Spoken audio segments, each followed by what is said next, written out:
ഞങ്ങളുടെ പുതിയ നാടകമാണേ ഒന്നുകിൽ കളരിക്ക് പുറത്ത് അല്ലെങ്കിൽ ആശാന്റെ നെഞ്ചത്ത്. ഇപ്പൊ ലുലു മോൾ സഹിതമുള്ള വലിയ മാളുകളിൽ നമ്മൾ പാർക്കിംഗ് ഫീ നമ്മൾ കൊടുക്കുന്നുണ്ട്. ഇതാ ഒരു കുഴപ്പം. ഇക്കാലത്ത് നല്ലൊരു മനസ്സുണ്ടാവാൻ പാടില്ല, ഒരു സമാധാനം കിട്ടില്ല.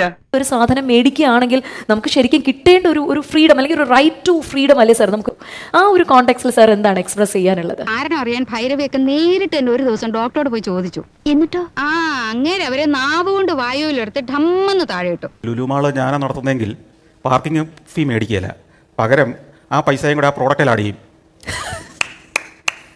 പറ്റിയ ഹേയ്, പിന്നെ എന്തിനാ നീ നിലവിളിച്ചത്? അതൊക്കെ ഗോപാലകൃഷ്ണൻ ഒരു നമ്പർ അല്ലേ? ഇത് എന്റെ ഒരു നമ്പറാ.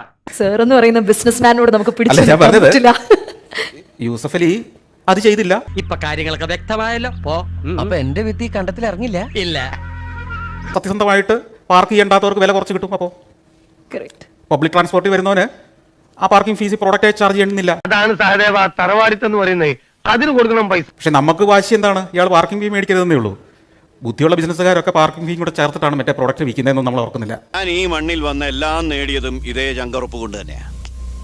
ആരുടെ മുമ്പിൽ ഞാൻ ഇന്നേ വരെ തോറ്റു കൊടുത്തിട്ടില്ല. നിങ്ങളൊരു തിയേറ്ററിൽ പോയി വണ്ടി പാർക്ക് ചെയ്യുമ്പോൾ അവർ പാർക്കിംഗ് ഫീസോടെ കൂടി ടിക്കറ്റ് നിരക്കല്ലേ നിങ്ങളുടെ അടുത്ത് മേടിക്കുന്നത്? ആണ്. ദൈവമേ, മൂർഖനെയാണല്ലോ ചവിട്ടിയത്.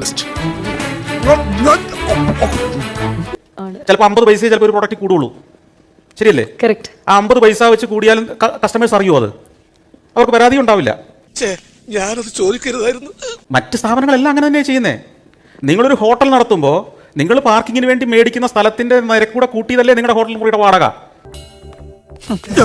ഇതിനാണ് അവനവൻ പാരാന്ന് പറയുന്നത്.